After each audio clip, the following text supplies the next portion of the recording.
Welcome to Dr Joe Unplugged. The topics discussed in this podcast will reflect my opinions and are not in any way to be regarded as medical advice. The keto diet.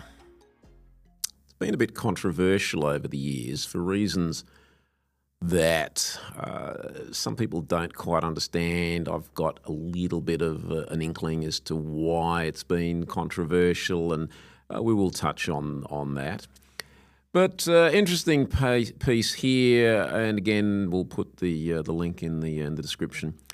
Could a low-calorie keto diet help reverse biological aging? A new study from Spain examined the connection between obesity and epigenetic aging. Now, epigenetic aging refers to how the body ages at a molecular level. Sometimes a biological age does not always match up to their chronological age. Now, we all know this. We've been to high school or uni reunions, and some people look very similar to how you remember them after, maybe 30 or 40 years. Some people look a lot older. And, we know there are people in their 70s who can pass for 50-something, and some people in their 50s who look like they're knocking on the door of 80. And, again, part of that is genetics, but large part of it is how we look after ourselves. And that's not a criticism of anybody, but it's the same with cars. We maintain our cars better. We can have a car that's 40, 50, more years old. It still looks in pretty good shape and runs quite well. If we thrash it and don't look after it, then, it can be looking pretty bad after a few years. Now, this work has shown that a very low-calorie ketogenic diet can turn back epigenetic aging by more than 6 years.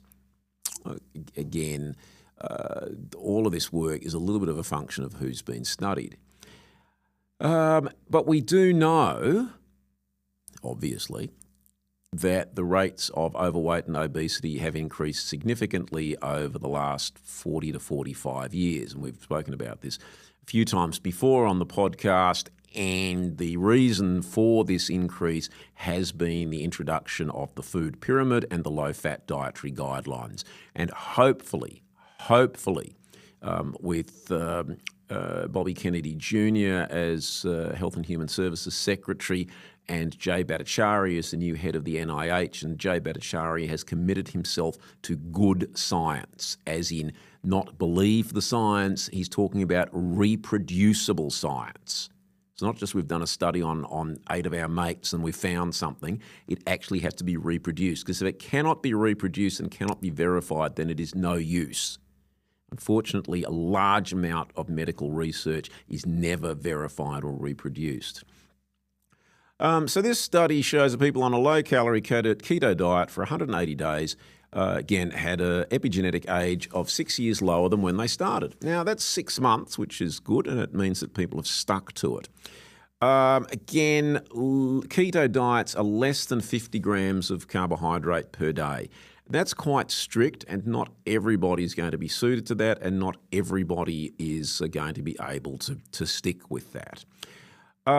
Although, again, there is a way. This approach, and I'm quote, is somewhat controversial since a food group is restricted and some evidence suggests it may cause LDL or bad cholesterol to rise.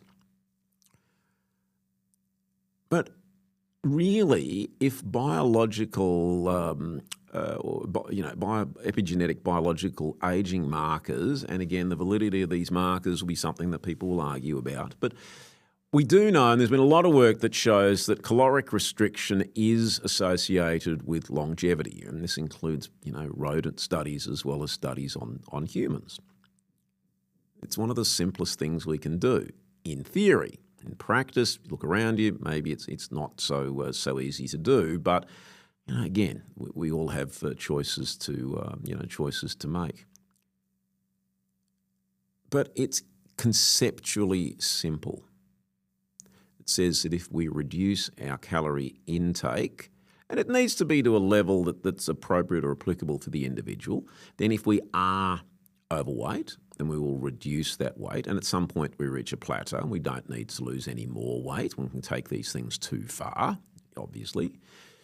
But the ketogenic diet, again, has had from big public health and academia a bad rap because it goes against the narrative of the low-fat dietary guidelines and the food pyramid. So instead of having lots of breakfast cereals and lots of grains, instead you tend to eat more proteins and more fats, and particularly the good fats, for example, like olive oil and avocado. But a keto diet will include meat and dairy, which is anathema to big public health because they don't want to admit that they were wrong. And again, you just look around and say, well, Joe, how can you say this? Look around, look at what's happened over the last 45 years, look at what people have been eating, look at what they ate before that, and it's pretty self-evident to everybody except an academic. I'm on a roll today, really, aren't I? And so therefore the ketogenic diet has been controversial. The ketogenic diet, the word ketosis, gets confused at times with ketoacidosis, which is a serious condition that afflicts particularly those with type 1 diabetes. But ketosis essentially means that the body is breaking down fats and liberating what are called ketones, which are a byproduct, and then they will get passed out in the urine and the body enters ketosis. As soon as you've not eaten for about 16 hours, we know that intermittent fasting has its supporters as well, you're going to tip your body into ketosis. And if you want to be losing weight, then you need to be burning fats. If you're not burning fats from the body, you're not losing weight by definition. And the problem with the low-fat, high-carbohydrate diets that have been promoted over the last 45 years is that the body does not store carbohydrate. It converts it into, guess what? Fat, and then stores it as such.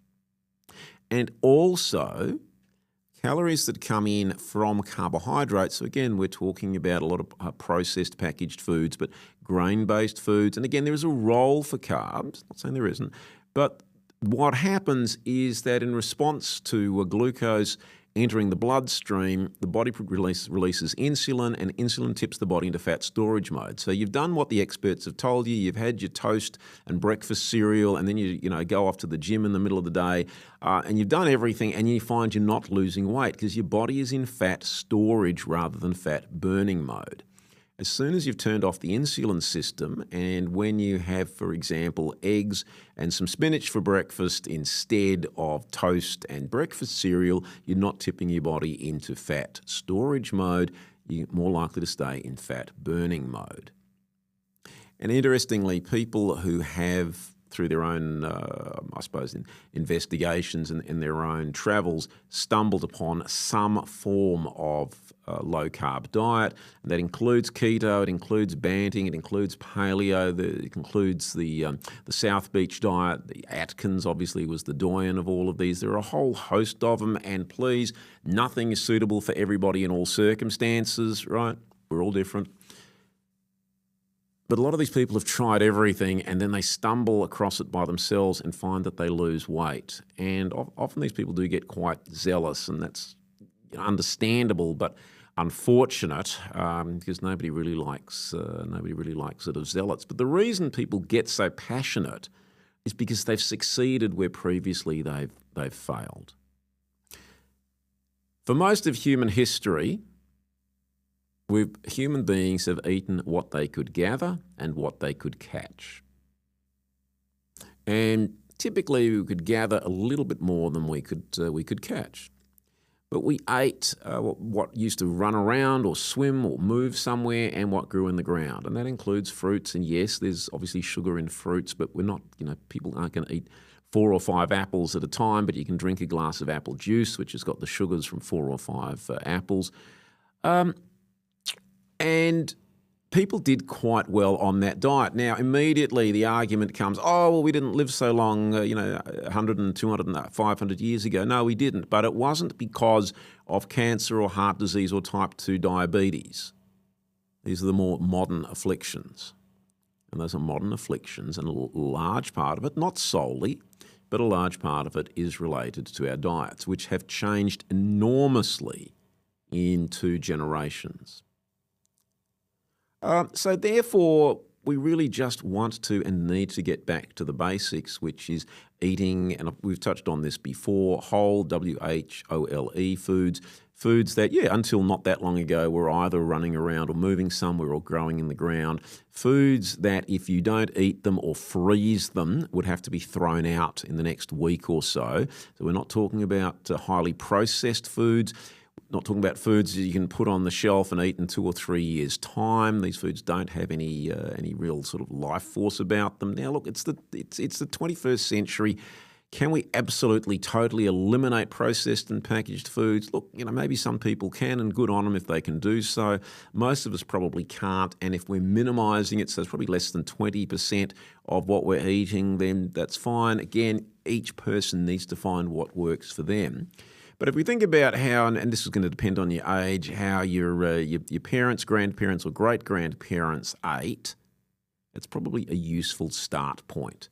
And if you go to the supermarket, a lot of supermarkets have a similar configuration. Around the perimeter, you're going to find the fruits and vegetables, the nuts, the seeds. You're going to find the meat, fish, chicken, the deli section, and the frozen goods. And people say, look, is frozen vegetables as good as fresh vegetables? Look, it's absolutely fine. If you can get fresh, great, that really is good. But, frozen vegetables still have a lot of nutrition, and it's far better to have some frozen vegetables than to say, oh, what the heck, I'll get some chips instead.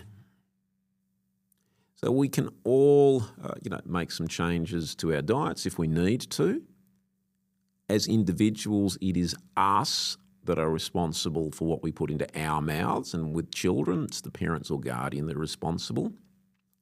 The notion of an obesogenic environment is rubbish, absolute rubbish. It's not the environment that makes anybody overweight. It's what you put into your mouth, and it's up to you.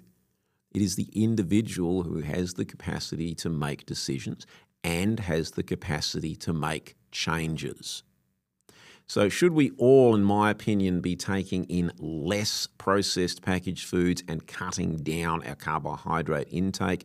Short answer to that is yes. How far you want to go with that, look, that's really for your personal circumstances. But, the beginning of it may be doing a little bit of an audit, having a look at your pantry, have a look at your fridge. Are there some changes that I need to make? And then what are the changes that I should be making? But again, you don't need 3 degrees. You don't need experts in inverted commas to tell you. You can use literally your common sense. And I know it's not common anymore, but, I think it's coming back. And you can make those changes. And if you want some input, look, you can ask people. And in particular, you can ask people who might make the changes themselves. And look, there are chat groups, and not everything on the internet is right, but not everything is wrong either. And then you really just need to do what we call the N=1 and find out what works for you by the response that you as an individual get. Thanks for listening to Dr. Joe Unplugged. If you enjoyed this podcast, please like, share, and consider subscribing. Tell your friends. If there are topics you'd like to see covered, be in touch through the chat or email info@drjoe.net.au. We'll be uploading new content each Monday, and soon we'll be putting these videos out on X. You can follow me there at Dr. Joe's DIY Health.